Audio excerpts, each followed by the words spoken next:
Bueno, bueno, señoras y señores, vamos a retomar el ejercicio dando inicio a la sesión 2 y ya entrando en el análisis del caso colombiano, de la situación colombiana. El siguiente, Sergio, por favor. Bueno, vamos a hablar de políticas públicas en su acepción más sencilla, que es una política pública. Pues es la respuesta del Estado a la manifestación de una necesidad, de un problema que tiene la sociedad o un segmento, un núcleo de ella. La respuesta del Estado a la demanda social. Siguiente.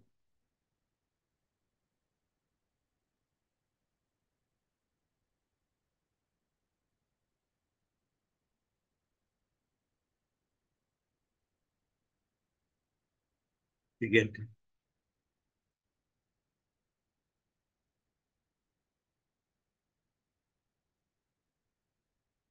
Bueno, me desconcierta un poco ver, Sergio, estas diapositivas aquí, pero yo creo que la justificación es definir de entrada cuál es el problema social, qué es lo que la sociedad le está pidiendo al Estado en materia de ciencia, tecnología e innovación.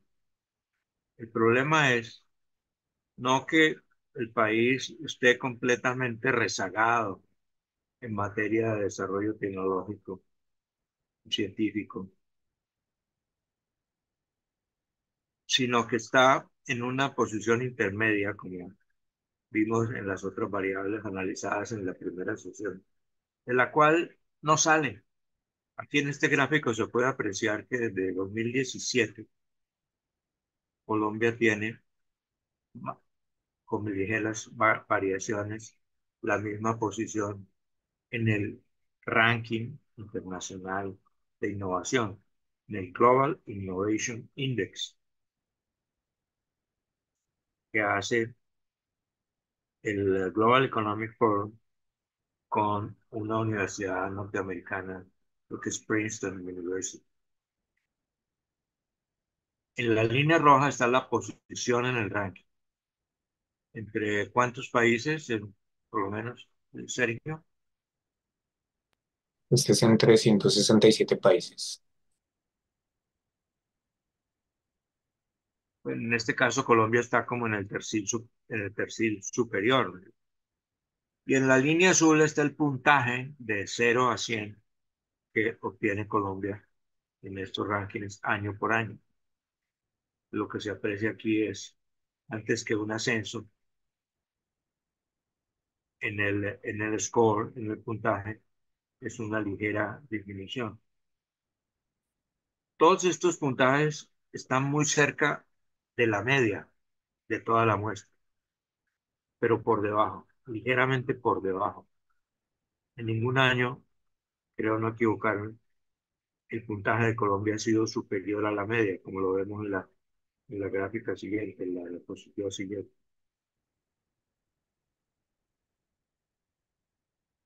Siguiente, siguiente.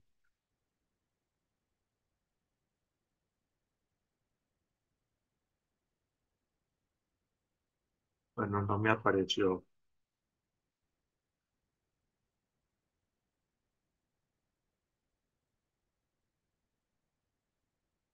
Bueno, perdón, volviendo un poco atrás.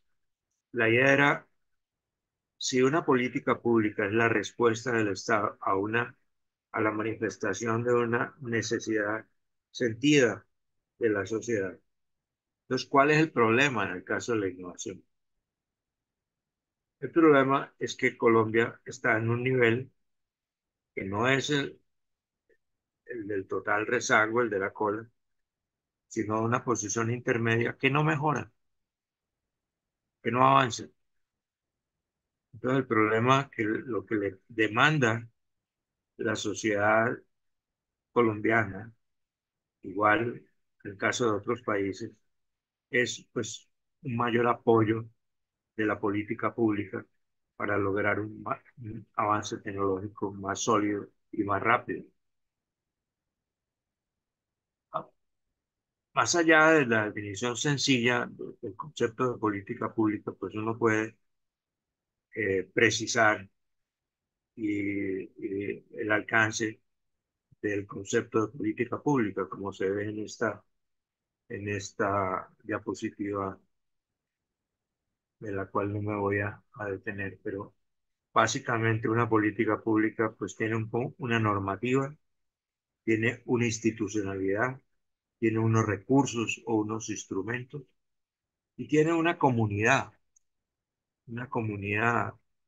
empresarial, una comunidad epistémica, una comunidad académica, dentro de la cual se mueve un campo, como diría el sociólogo Bourdieu.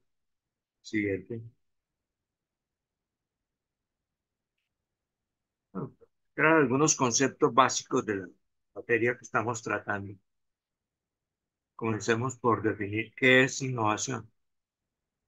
Queremos lograr una mayor capacidad de innovación. ¿Y qué es innovación? Desde, desde los escritos de Schumpeter, Joseph Schumpeter, el economista alemán que después hizo su carrera en la Universidad de Harvard, se, se dice que una innovación puede ser un producto nuevo, un material nuevo, un nuevo instrumento, un nuevo proceso. Por ejemplo, la producción en cadena el producto no era nuevo, el material no era nuevo, pero lo que era nuevo era el proceso, el sistema de producción en cadena. Una condición o ambiente para crear algo nuevo. Los clústeres, los distritos, los parques industriales se consideran una innovación y un proceso de cambio organizacional. Joshinkai, por ejemplo, de los japoneses. Siguiente.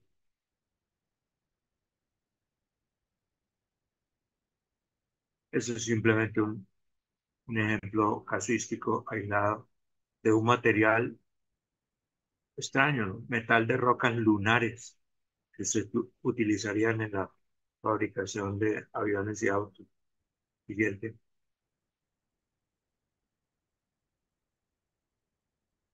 Aquí presento un listado de lo que este autor en este libro considera los inventos más importantes del siglo XX. De estas listas hay muchas, hay muy variadas. Yo tomé esta, pero pues tengo otras referencias. Aquí están por décadas lo que este autor, Van Dulken, considera lo más importante. Y yo le pongo a los estudiantes el ejercicio de que señalen cuáles inventos consideran más importantes para sus vidas actuales, cuáles de estos inventos han transformado el estándar de vida y la forma en cómo se desarrolla en el trabajo hoy día los estudiantes. Pues cada uno, desde luego, hace su propio cóctel de cuáles son los inventos más importantes. Es que hay una polémica entre dos grandes economistas sobre que tiene que ver con la pregunta que hacía o con la observación que hacía eh, nuestro colega sobre el tema de que la innovación no se traducía, no se veía reflejada en el crecimiento. Y es que muchos de estos inventos de las primeras revoluciones realmente transformaron el estándar de vida de las sociedades. Por ejemplo, los alcantarillados, todo el sistema sanitario urbano. Un teléfono celular tiene un impacto grande, innegable, pero la polémica entre Gordon Clark y, caramba, se me escapa ahora el nombre del otro economista, es si los inventos de ahora tienen más impacto que los ciertos invenciones, innovaciones del pasado que realmente tuvieron un poder transformador en la sociedad. Eh, yo hice colaboración de unos estudiantes míos en la Universidad Pontificia Bolivariana, un listado mucho más amplio, tomando de muy diversas fuentes. Hicimos una lista que se acerca a las 400 innovaciones desde la primera revolución tecnológica hasta el presente, con una serie de filtros que permiten ver el inventor, desde luego, la fecha, el país en donde se obtuvo la patente, es decir, una información bastante completa sobre cada una de las innovaciones. Y los acontecimientos económicos y políticos que se estaban produciendo en la época en que se produjo esa invención. Tengo eso allí con una base de datos. Si entre los participantes en este curso hay alguna persona que le interesara este tema, de tomar esa base de datos con casi 400 inventos, los más importantes, tomando muchas fuentes, me agradecería que me lo manifestara. Adelante, siguiente,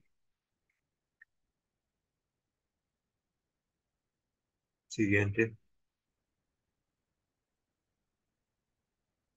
Y el World Economic Forum, esta organización mundial que organiza la cumbre de Davos en Suiza cada año, donde se reúne pues la creme de la creme de la economía mundial cada año para otear el horizonte y ver cómo están funcionando las cosas. Produce unos informes, unos boletines, los que identifica cuáles son las tendencias de cada año, las tendencias tecnológicas.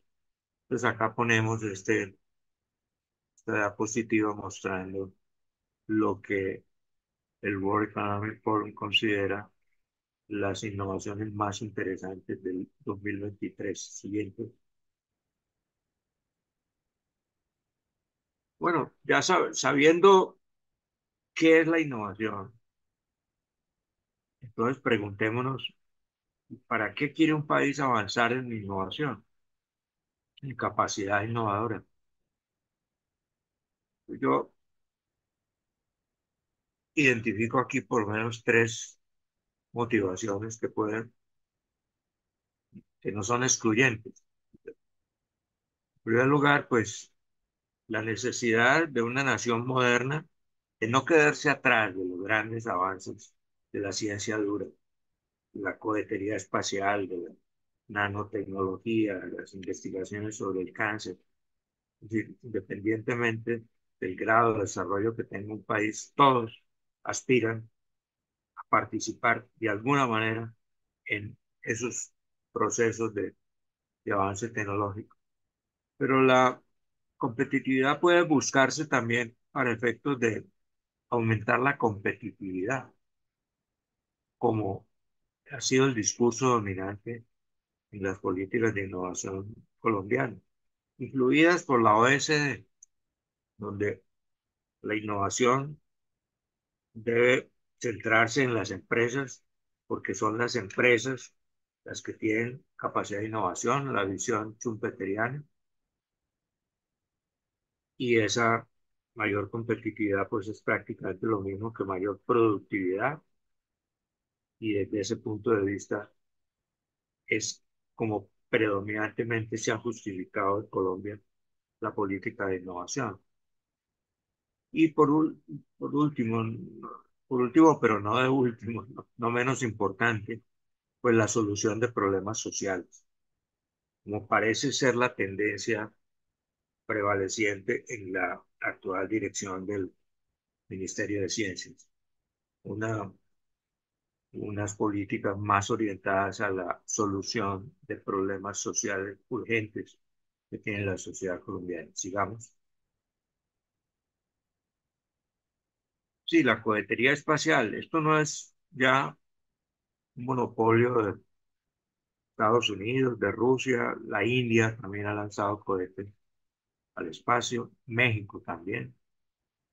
De manera que países en desarrollo que están más o menos en la misma liga de Colombia están participando en estas carreras por el avance tecnológico duro, ¿no? Como el caso de la cohetería. Siguiente.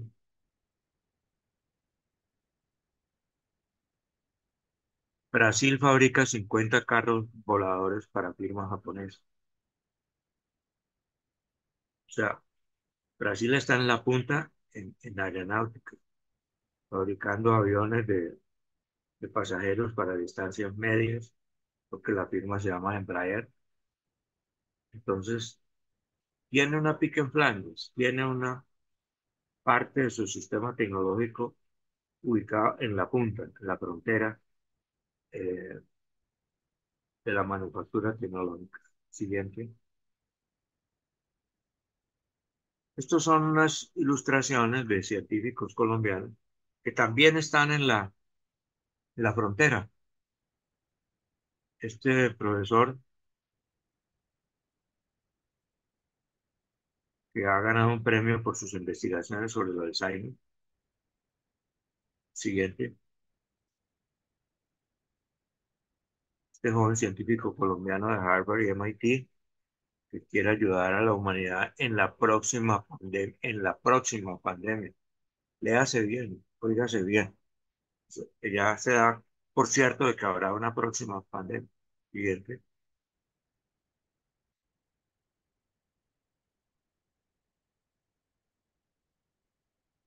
Dos mujeres investigadoras del telescopio espacial del futuro. Siguiente.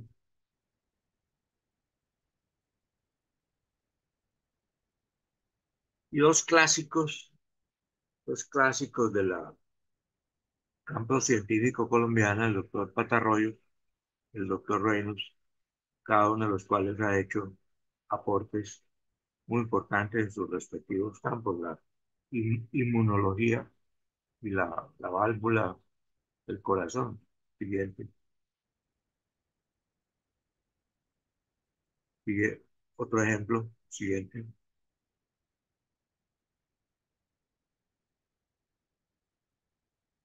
Bueno, pasando el segundo renglón de aquí, nos podemos devolver, Sergio, por favor, a donde dice el catching up, la competitividad y la innovación social, a esa diapositiva. Vemos que la innovación como fin se puede buscar para subirse en el tren de la historia, subirse en la singularidad, o puede buscarse para aumentar la competitividad nacional e internacional, o para resolver problemas sociales. Entonces, volvamos a la anterior, a la última, a la penúltima.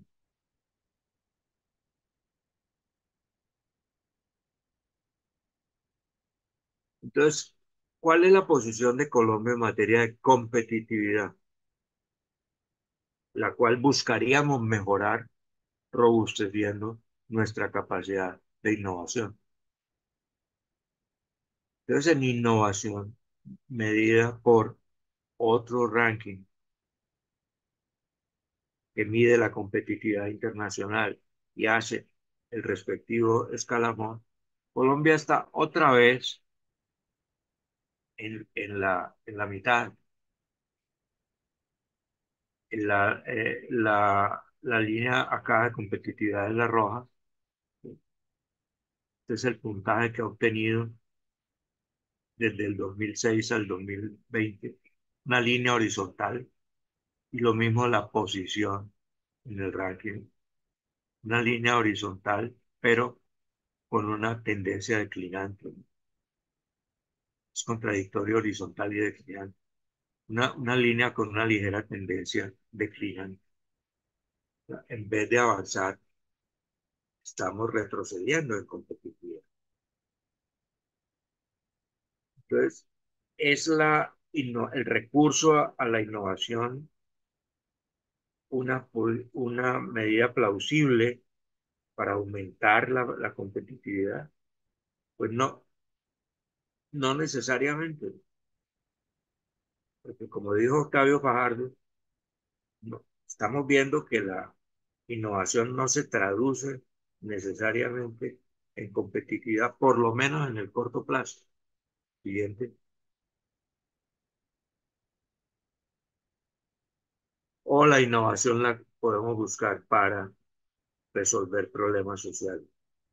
Digo que recientemente la ministra de Ciencias, la MinCiencias, definió como temas prioritarios de su cartera la transición energética, el derecho humano a la alimentación, o sea, la seguridad alimentaria, la soberanía sanitaria, la bioeconomía, ciencias para la paz. Es decir, esta agenda está como alejada del catching up, del cierre de brechas con relación a los países líderes en la innovación y como más cerca de una agenda de innovación social, soberanía alimentaria, sanitaria, bioeconomía, ciencia para la paz. Siguiente. Innovación social. Aquí ponemos unos ejemplos de empresas, de emprendimientos que se han propuesto o cuyo objeto es producir innovación con relevancia social, con Coagro, innovación, pequeños agricultores, Ecogroup, soluciones ambientalmente sostenibles, Semillas para la Paz, de la Paz, una organización que busca promover la paz y la reconciliación en Colombia. Macaya, Organización Tecnología e Innovación en Colombia para comunidades vulnerables. Y Hilo y Agua, empresa que produce la moda sostenible en Colombia.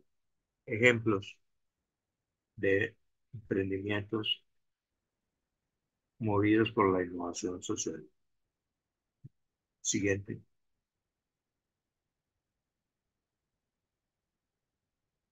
Bueno, entonces, así, entrando ya más directamente en la materia de las políticas de innovación en Colombia después de esta revisión de los conceptos generales y, y de las palabras clave, digamos, en materia de políticas de innovación. Vamos ahora sí a pasar revista a lo que está haciendo el país en esta materia. Y lo vamos a hacer a través de un método de de la cuádruple hélice. Al considerar que los actores de un sistema de innovación se pueden clasificar en cuatro de grupos: los agentes estatales, el Estado, los agentes empresariales, los agentes académicos y los de la sociedad civil organizada. Entonces vamos a revisar qué está haciendo cada uno de estos cuatro hélices en el sistema de de la innovación en Colombia. ¿Sí? Eh, Teniendo muy presente ese concepto, el modelo de de la hélice, de que el resultado final no depende de la acción de ninguno de los actores aislados, no del Estado, no de la empresa privada, no de la academia, sino de la interacción, de la densidad de las interacciones que haya entre estas cuatro categorías de agentes. Antes entonces doy una idea aquí muy sencilla de qué es un sistema, el cual no me voy a detener. Antes es un conjunto de partes donde lo que le ocurra a una de ellas repercute sobre todas las demás a través de una red que conecta todas las partes. Siguiente.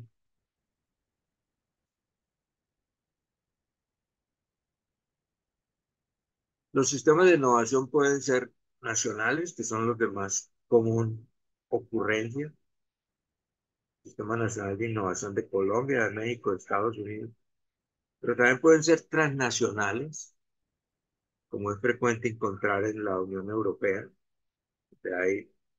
Hay un entramado bastante denso de relaciones entre los actores de un país con los de los otros países de la Unión, pero ya comienza a haber casos también pues, de sistemas transnacionales sectoriales, ¿no? O sea, el genoma humano, por ejemplo, o, o los aceleradores de partículas, o estos, los gran telescopios, donde participan investigadores de un número grande de países y configurando un sistema transnacional.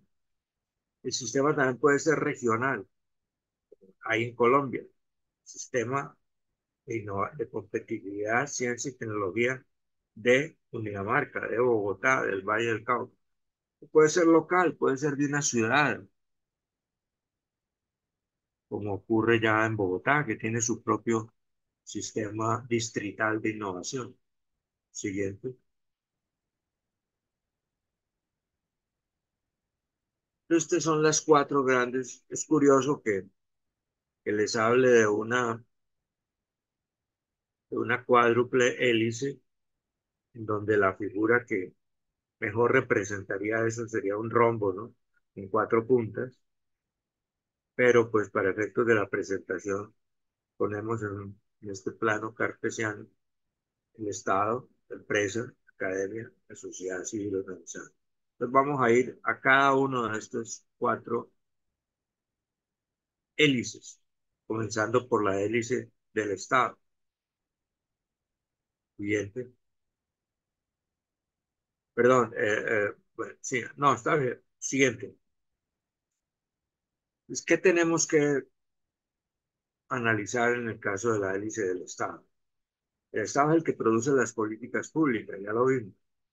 Y una política pública debe tener un marco legal, una normativa, una institucionalidad, unos instrumentos de financiamiento, de regulación, entre otros.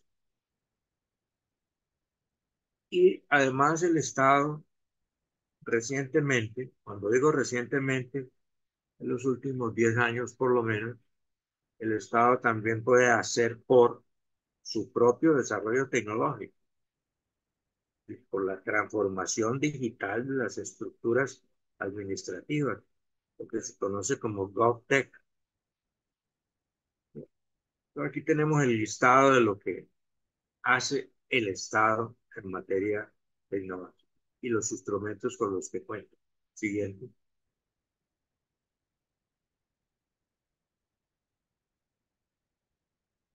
Acá representa el concepto que les mencionaba antes. Estado, empresa, la interacción, la interacción entre esos cuatro hélices. Esto parece un mapa mental o sencillo y prácticamente autoevidente, ¿cierto? Pero tomó tiempo el que se llegara a aceptar lo que ahora es un paradigma de del estudio y de la política de innovación, lo de la hélice. Eh, ¿Por qué? Porque ha habido corrientes de pensamiento económico social que sostenían que era el Estado quien tenía que encargarse del desarrollo tecnológico.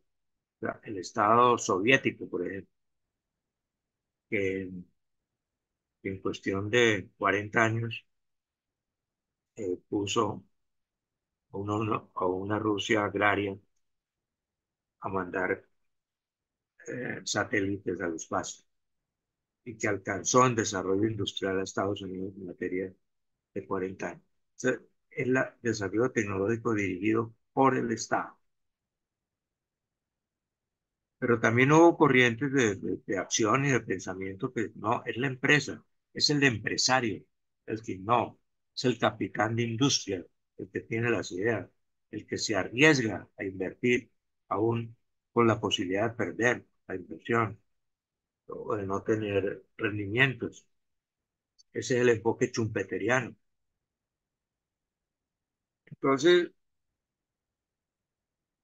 en los años 70 u 80, un economista inglés, Christopher Freeman, se propuso estudiar el fenómeno de la reconstrucción japonesa. ¿Por qué?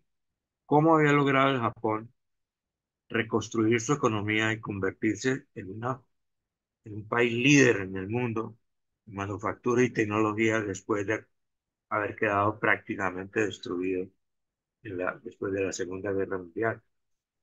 Y se fue allá, se fue a estudiar sobre el terreno el proceso y vino con la idea de un informe que le presentó a la ONU, donde trabajaba, de que no era el Estado ni la empresa, sino la interacción entre estos actores lo que había producido esos resultados.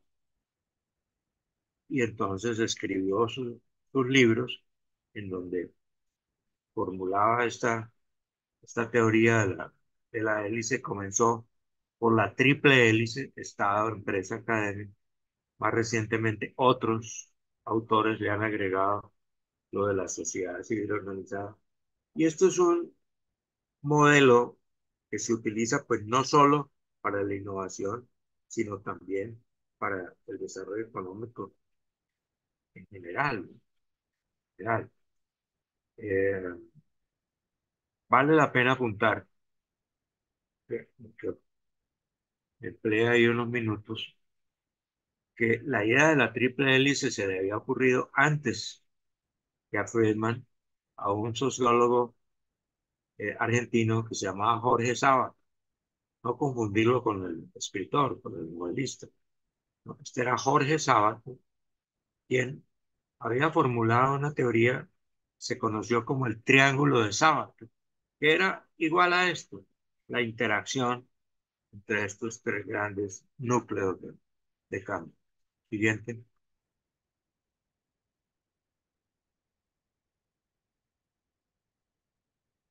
Bueno, en estas líneas de tiempo presento la evolución de la normativa y la institucionalidad de la ciencia y tecnología en Colombia. Hasta ahí creo que es un resumen muy útil que hizo en un artículo publicado en una revista una exalumna mía, se llama Olga Lucía Hostos. Ella fue la que organizó la información de la forma en que se presenta aquí, la que de una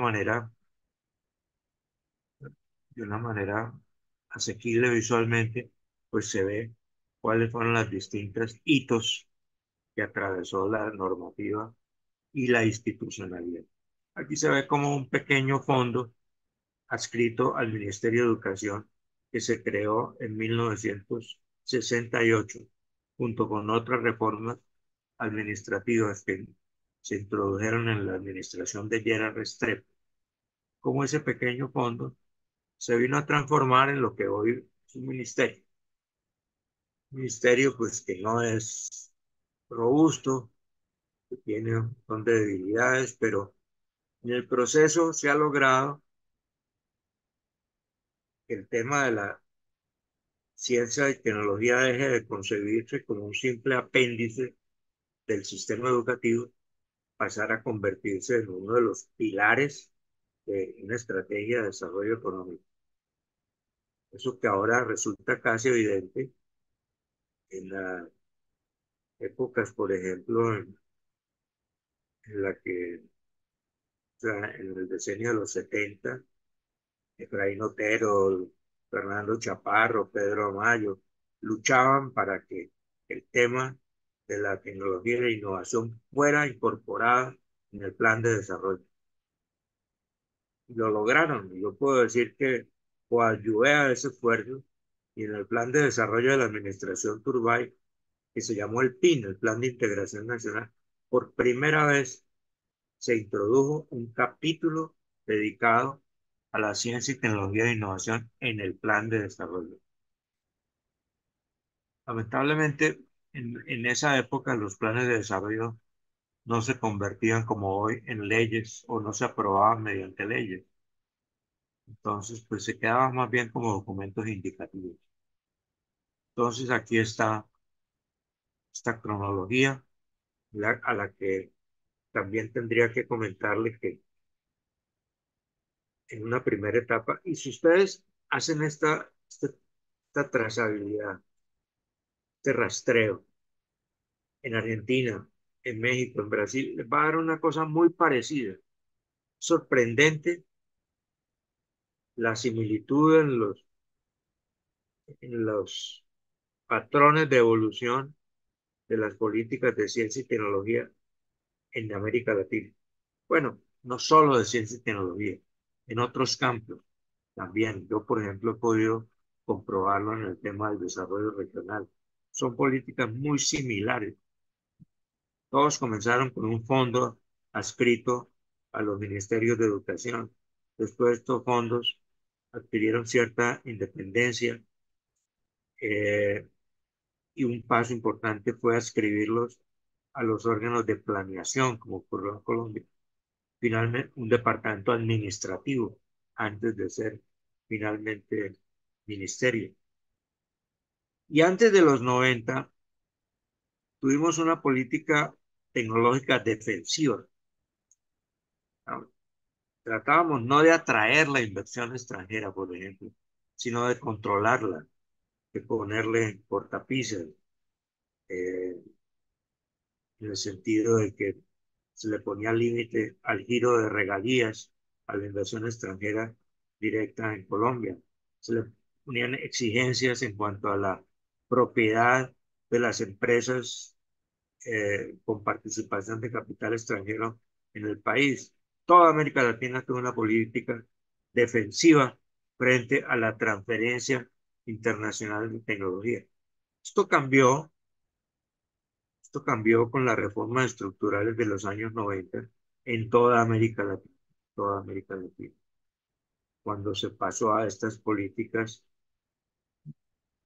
con signo eh, eh, neoliberal, para decirlo sintéticamente, donde por el contrario la política fue de puertas abiertas frente a la inversión extranjera, frente a la instalación en el país de empresas transnacionales, más bien de buscarlas para que llegaran al país. Y las políticas entonces de ciencia y tecnología reflejan esos cambios. Ponen analizar el contenido de la normativa, se va a encontrar con que ella obedece a estos cambios en la estrategia general de desarrollo adoptada por los países en cada una de estas fases. Primero, durante la sustitución de importaciones, después mediante el ciclo de las políticas neoliberales y más recientemente ha habido en algunos países, México, Brasil, ahora Colombia, digamos una reimplicación del Estado, ¿no?, más directa en la conducción de las políticas económicas, incluidas las de innovación y tecnología. Siguiente,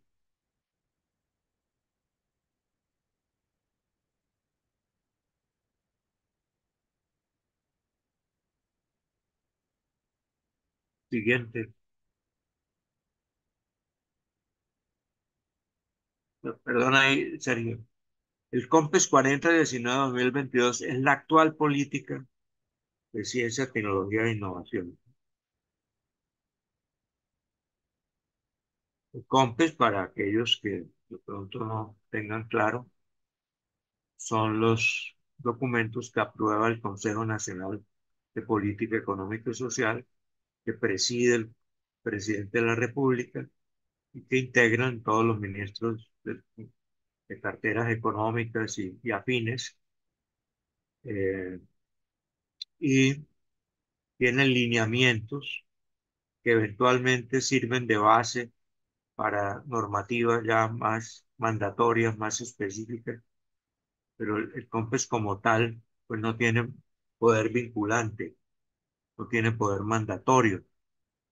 Es un marco de política que da lugar a posteriores desarrollos y reglamentaciones más específicas, digamos.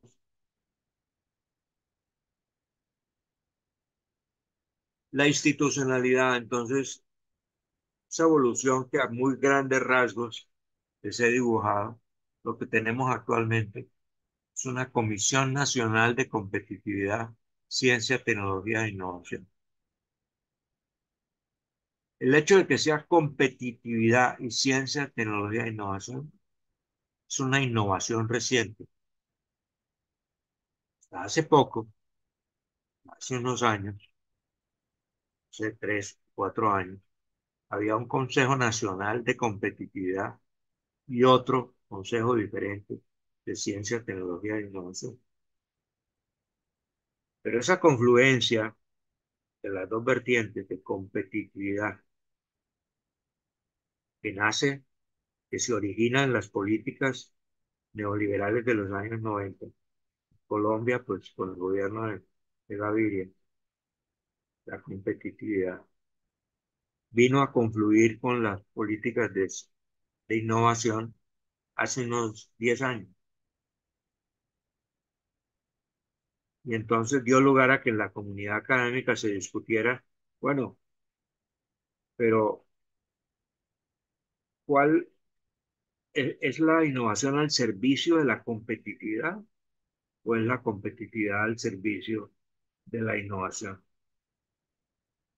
Yo creo una lectura y lo tengo escrito en un artículo, que más fue lo de la visión de que la innovación debería concurrir a la competitividad. Y esto imbuido por las ideas y por las recomendaciones de la OECD, a la cual Colombia estaba ingresando hace unos 10 años, estaba en el proceso de ingresar. Bueno, tiene toda esta parafernalia de instituciones adscritas, de comisiones, de consejos, a ese gran sombrero de la Comisión Nacional de Competitividad, presidente, gabinete de gobierno, sector privado, laboral, académico, regional. Y un avance también que costó, mejor, que fue el resultado de unos ciclos de, de aproximación sucesiva por parte de las políticas, se llegó a incorporar y a crear las comisiones regionales de competitividad. En principio fueron unas misiones que mandó Colciencias a estudiar el tema de la innovación a nivel regional. Se producían unos informes y hacían una recomendación. Después fueron unos consejos integrados por gobierno y empresa privada sobre el tema de la innovación. O sea que finalmente confluyeron, como digo, las dos vertientes y hoy día pues se aborda el problema en su conjunto, competitividad e innovación. Bueno o malo, es decir, hay varios países. Yo he conocido el caso reciente de Canadá, por ejemplo, en donde es también innovación para la competitividad. Siguiente.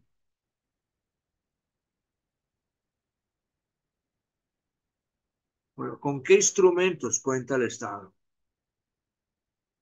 para impulsar, para promover la ciencia, la tecnología y la innovación? Tiene instrumentos de regulación, de competencia, prevenir el monopolio por parte de una o de varias empresas de una determinada innovación. Normas de regulación de bioética, experimentación con el campo de la genética humana, por ejemplo, bioseguridad, la seguridad que no salga de un experimento un virus que contagie toda una población. Regulación de la investigación en la universidad. El Estado cuenta con instrumentos económicos y financieros directos, créditos, capital de riesgo, becas, indirectos, como exenciones tributarias, acuerdos comerciales con terceros países,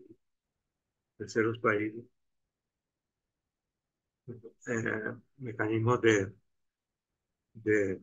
de compras oficiales del Estado para sus grandes proyectos, de compra a las empresas los insumos necesarios para ejecutar el proyecto, instrumentos de promoción, apropiación social de la ciencia y tecnología, campañas, divulgación de la ciencia en la juventud, en la infancia, capacitación, cursos, seminarios, siguiente.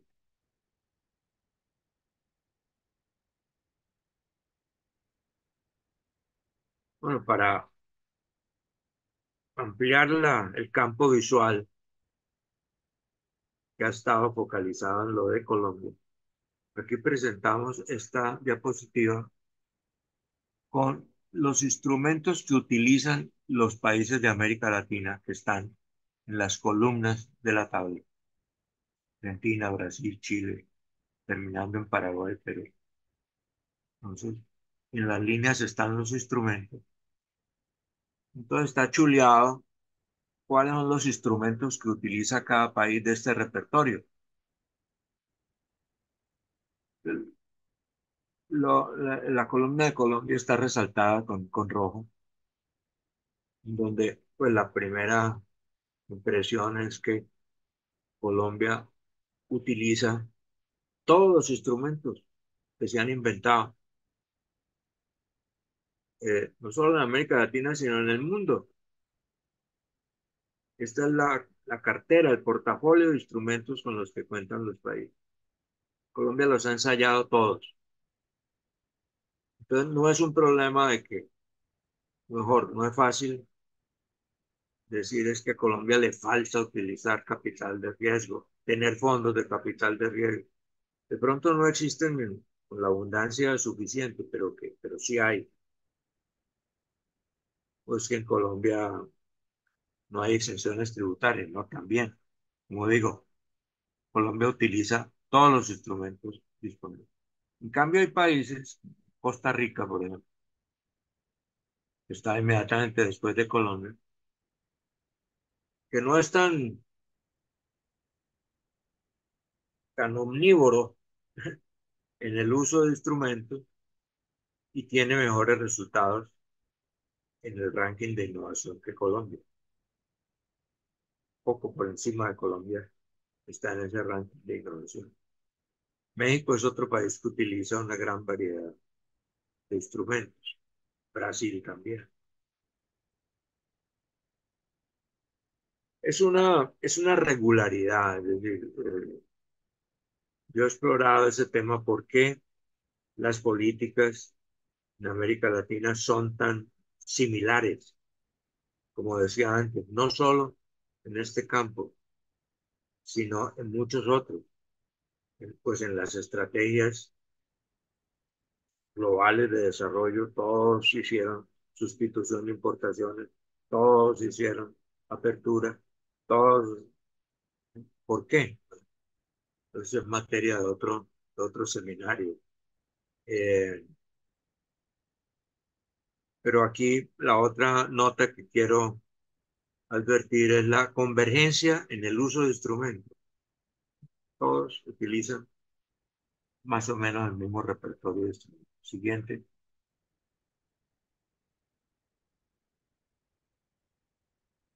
Bueno, entonces, dentro de ese amplio portafolio de instrumentos, ¿cuál es el más importante? Ahí sí hay trabajos publicados, hay literatura, las que se demuestra que el instrumento que tiene mayor impacto en el Global Innovation Index, el índice global de innovación, es el gasto. el gasto del Estado como proporción del producto en este campo, en esta materia. Y entonces aquí se presenta, otra vez ampliando el campo visual hacia América Latina, cuál es la inversión como proporción del PIB que hacen los distintos países de la región. Colombia, el 0,26%. Bueno, es el segundo de abajo hacia arriba. Y el más alto, el 2,67. Ah, no, ese es el promedio de la OECD, ¿no? 2,67. 2,67, o sea, 5, 3, como 15 veces más la proporción de Colombia.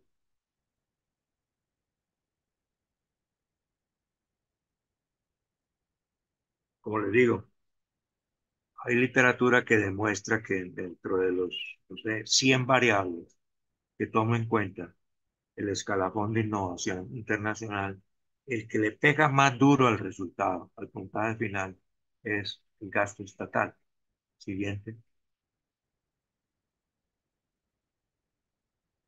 Aquí se presenta el presupuesto para Colciencias del año entrante en el contexto de lo asignado a las otras carteras. El presupuesto para Colciencias es el de abajo hacia arriba, es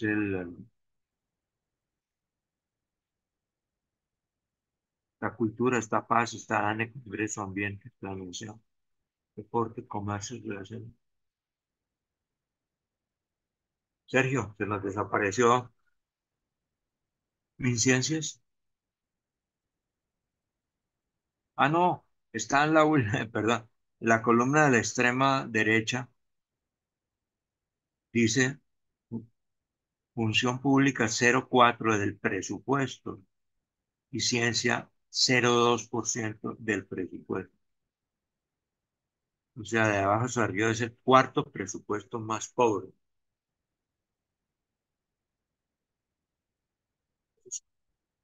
Como dijo un colega en alguna reunión, si la dirigencia colombiana piensa que con un presupuesto de esta naturaleza Colombia puede entrar en la modernidad económica y tecnológica, pues está equivocada, ¿no? Muy equivocada. Siguiente.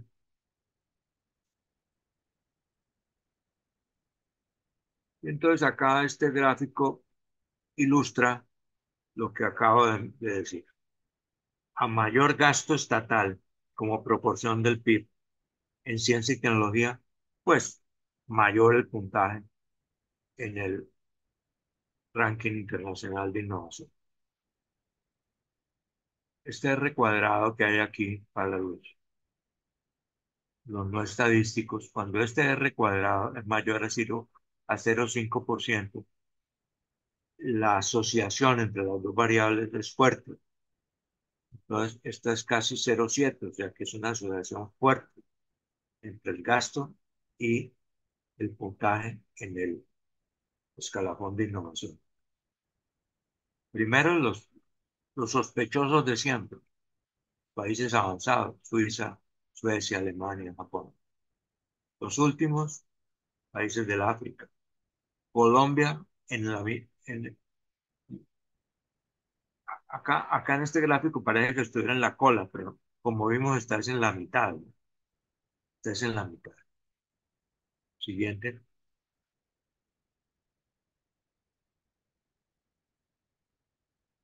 Bueno, la política de ciencia, tecnología e innovación, CTI para abreviar, CTI, no la ejecuta solo el Ministerio de Ciencia.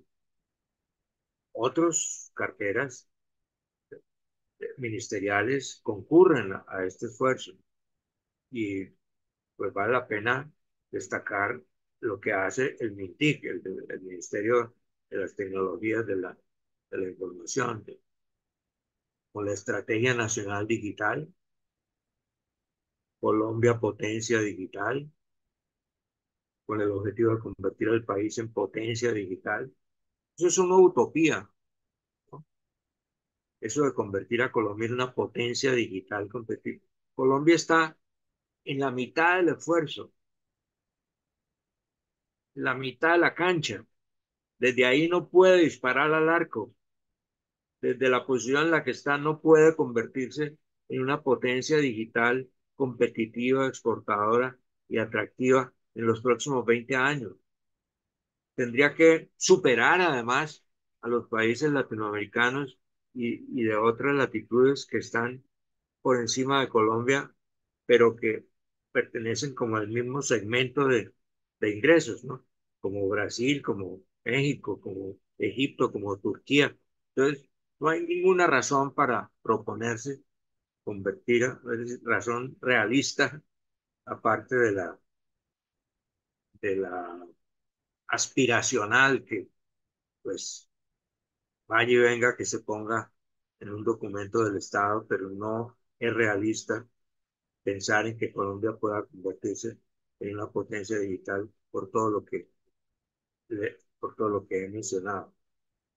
La inversión prevista es de 2 billones, o sea, 2.000 de millones en pesos. Eso, uno divide eso, le quita los tres ceros y luego divide por cuatro, le da máximo 500 millones de dólares. Con eso no se convierte a Colombia en una potencia competitiva digital. Siguiente.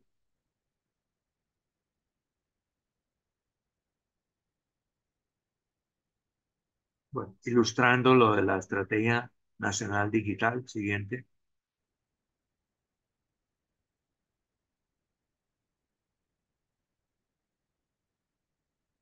Bueno, quisimos poner esta diapositiva informando sobre un incentivo nuevo, creo yo. Acá, participando en el curso, vi unos funcionarios de MinCiencias. Valdría la pena que aclararan y precisaran cosas que yo he dicho relativas al ministerio. Eh, pero me parece que es nuevo este instrumento de un incentivo tributario, no para empresas, como ha existido de mucho tiempo atrás. Se, se exime de la renta gravable la inversión que hacen las empresas en innovación, pero acá se exime de la renta gravable del investigador como persona natural, lo que invierte en su tarea de investigación.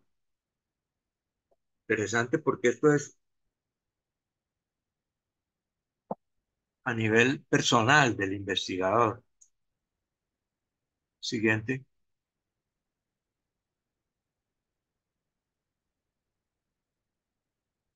Bueno, esto relacionado con lo de este incentivo que acabo de mencionar. Siguiente.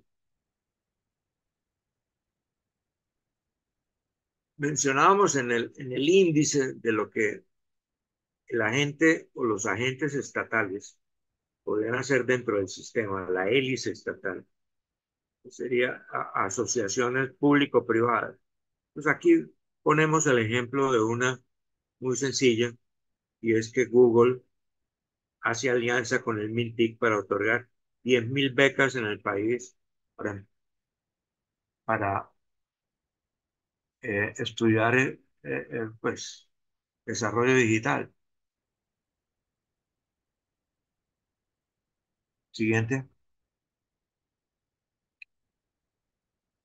Bueno, con esta ilustración cerramos aquí lo que es el campo de acción de la hélice estatal dentro de un sistema nacional de innovación, con el tema del presupuesto, que realmente es minúsculo. Ahora, creo que más adelante vamos a mencionar el hecho de que a ese 0,26 que invierte el Estado, la empresa privada aporta una cantidad muy similar, como otro 0,26 o 0,25, para un total de gasto interno, como se conoce nomenclatura aceptada internacionalmente.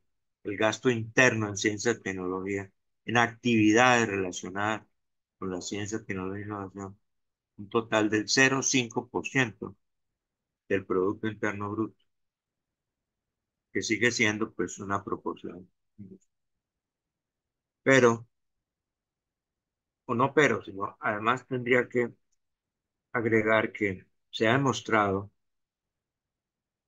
que por cada peso adicional, por cada dólar adicional que invierte el Estado, la empresa privada responde con una inversión más que proporcional, ¿no? Por un peso de inversión del Estado, la empresa puede invertir 1,20.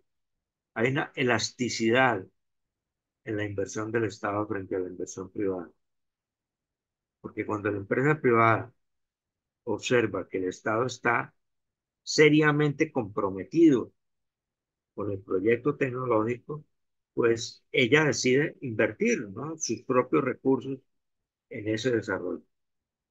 Y yo tengo una positiva para demostrar esta regularidad.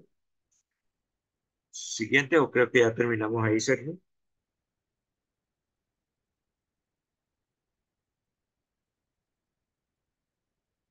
Fin de la segunda sesión. Sí, señor.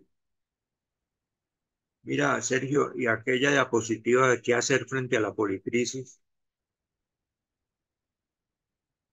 Esa diapositiva quedó en la primera sesión, profe. pero la pasamos. Sí, sí, la pasamos. Bueno, eh, bueno, señores,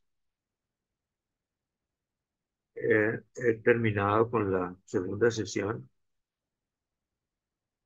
Me he mantenido relativamente dentro del tiempo, pero si ustedes quieren, pues podemos abrir un espacio para los comentarios, para las preguntas, para las contrastaciones de opiniones.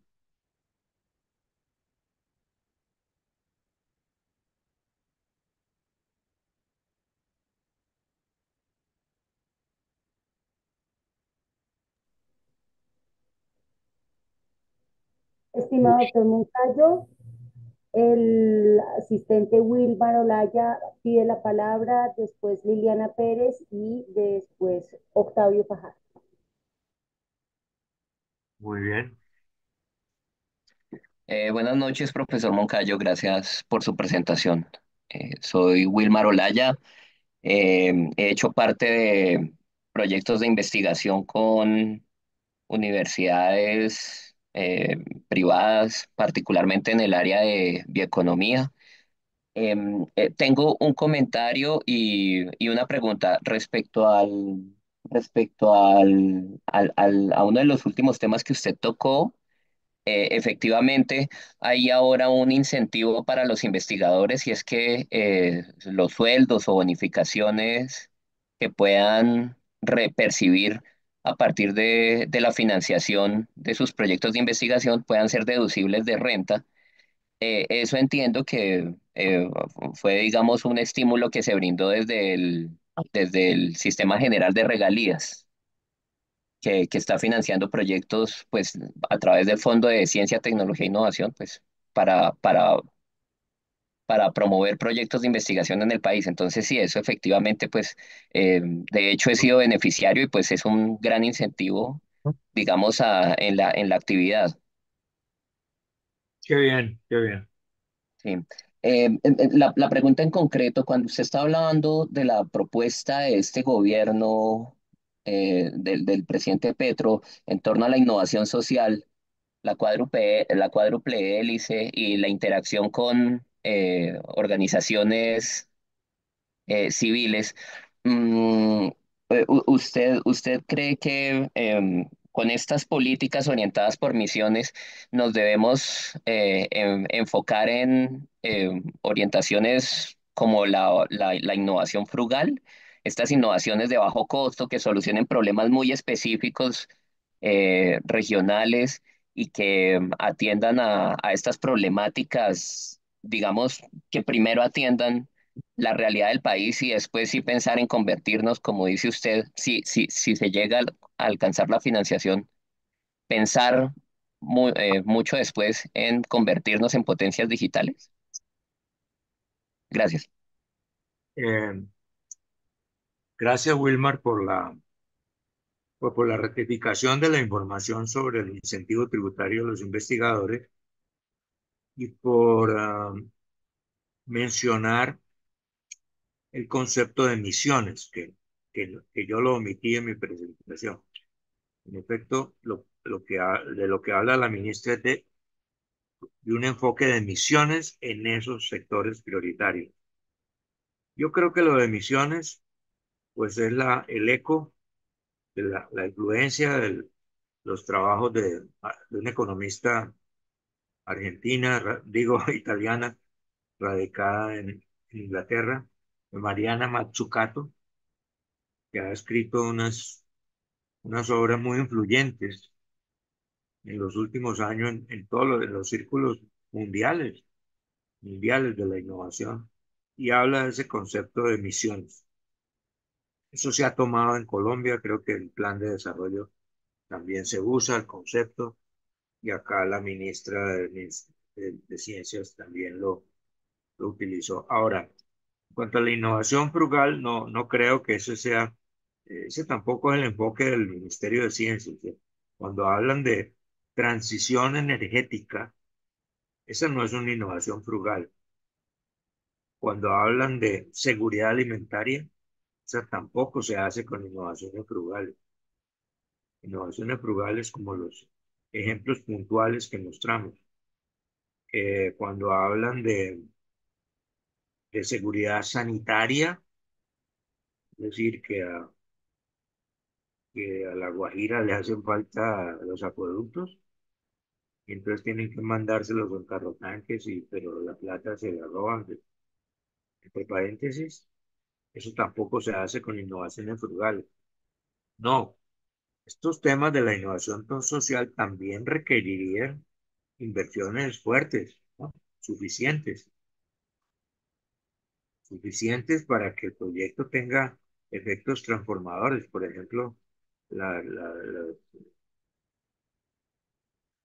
el tema del riego, de la agricultura para la seguridad alimentaria, el tema de la mojana, esos son grandes proyectos, pero pues entre paréntesis, ahí vemos que 600.000 millones de pesos dedicados a la mojana por, por enésima vez se lo robaron. Pues así no se puede, así es difícil. Pero para contestar tu pregunta, no es con innovaciones frugales como se logra éxito en esas grandes misiones que propone el Ministerio de Ciencia, la ministra actual de Ciencias.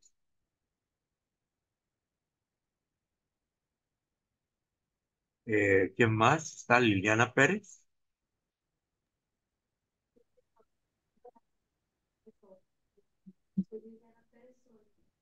Liliana,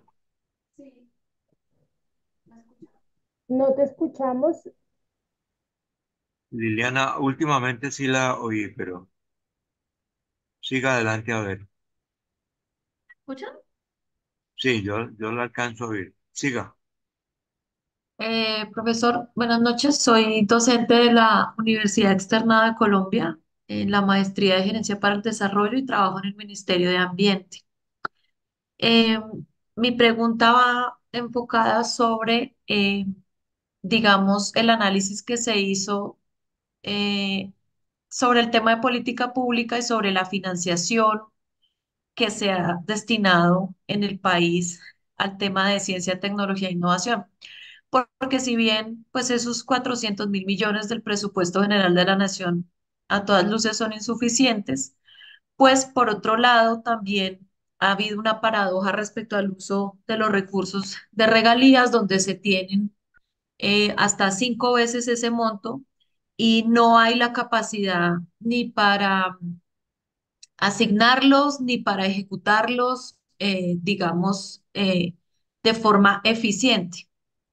Entonces, pues hoy no hablamos de ese concepto de capacidades que me parece importante en términos de política pública y es cuáles son las capacidades que se deben generar en el país para poder usar los recursos de forma eficiente y que se empiecen a ver los resultados, porque digamos que también la paradoja es, se pelea mucho porque hayan más recursos, pero los que hay no se usan y los que se usan pues no están generando resultados. Entonces, ¿cuáles son esas capacidades que se requieren en el país, en cualquiera de los actores de la cuádruple hélice, para garantizar que, o sea, en el uso de los recursos, pues se usen y se usen bien? Sí, Liliana, capacidades. Eh, este ranking de innovación al cual me he venido refiriendo está basado en una metodología que tiene unas variables de insumo y unas variables de resultado. El resultado son las patentes, por ejemplo, el output. El insumo, pues, es la investigación en la universidad o en la empresa. Entonces, las capacidades vienen dadas por los insumos que el sistema le esté metiendo a la hélice para producir el resultado.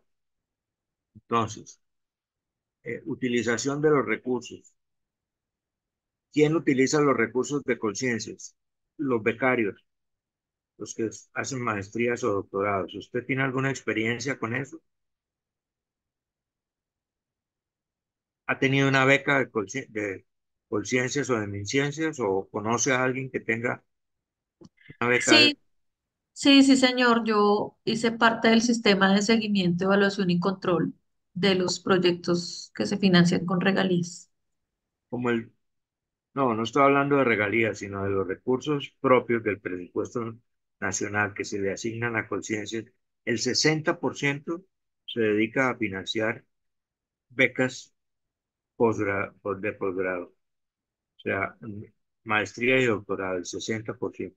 Ese cupo está completamente utilizado, ¿cierto? ¿Cierto? Sí, señor. Bueno, hay incentivos tributarios que deberían demandar las empresas para lo que invierten en I+D. Eso, a ver, pues yo conozco las cifras de utilización, pero no, ese recurso no tiene límite, no tiene techo, ¿no? Porque porque pues toda inversión que haga una empresa privada bien justificada y documentada, pues recibe la exención tributaria. ¿Sí? Ahora, en fin, le estoy dando una respuesta desordenada y fragmentaria a su pregunta, que es muy importante. Pero lo que es el sistema de regalías lo vamos a analizar cuando hablemos en la última sesión de los sistemas regionales de innovación. Porque ese es un instrumento que, como usted dice, se está utilizando para financiar proyectos en los sistemas departamentales de innovación, departamentales o regionales. Y el hecho de que haya esta falta de alineación entre la aprobación y el monto de los proyectos aprobados y la capacidad que tenga el departamento para ejecutarlos, pues ha sido también materia de discusión, como usted dice. Vamos a verlo en la última sesión, pero le adelanto por ahora que esa ha sido la objeción que siempre se ha levantado a los procesos de descentralización. Cuando se pensó, por ejemplo, en la elección popular de alcaldes, que fue el primer paso de la descentralización política que se hizo en Colombia durante el gobierno de Belisario Betancur, pues la objeción era, ¿cómo le van a entregar a los municipios de sexta categoría, quinta categoría, que son el 90% de los municipios colombianos. ¿Cómo le van a entregar la capacidad de elegir su alcalde? Pues eso se convertirá pues en la feria, los ramonales, los caciques electorales de los pueblos. Pues se hizo y se ha mantenido y se elevó al régimen constitucional y bueno, y se asentó la descentralización política, primero de alcaldes, después de gobernadores. Lo propio está ocurriendo con esta descentralización de recursos. No es descentralización en realidad, ¿no? No simplemente la financiación de proyectos regionales en departamentos que de pronto no tienen la suficiente capacidad. Pero entonces, ¿cuándo? ¿Cuándo les damos la oportunidad? El departamento tiene la oportunidad de estructurar un proyecto, incluso invitando agentes transnacionales, invitando a un agente peruano que haya tenido experiencia en la tecnología de la minería del cobre, a ser parte del proyecto, invitando a una universidad. Y ahí es un problema de estructuración del proyecto en el Caquetá, en el Baupés o en Bichada. Eh, bueno, no estoy satisfecho con las respuestas que le he dado, pero le prometo que cuando lleguemos a la utilización que se le ha dado al Fondo Especial de Regalías, del 10% de las regalías para ciencia y tecnología, le complementaré la respuesta. ¿Está bien? Sí, señor, muchas gracias. Pues por ahora despidamos a los juiciosos, por hoy liberémoslos y nos vemos mañana a las 5 de la tarde de nuevo para continuar el ejercicio. Muchísimas gracias a todos los que participaron el día de hoy y los Muchas esperamos mañana. gracias. Muchas gracias, doctor Montayo. Muchas Muchas gracias a gracias. todos.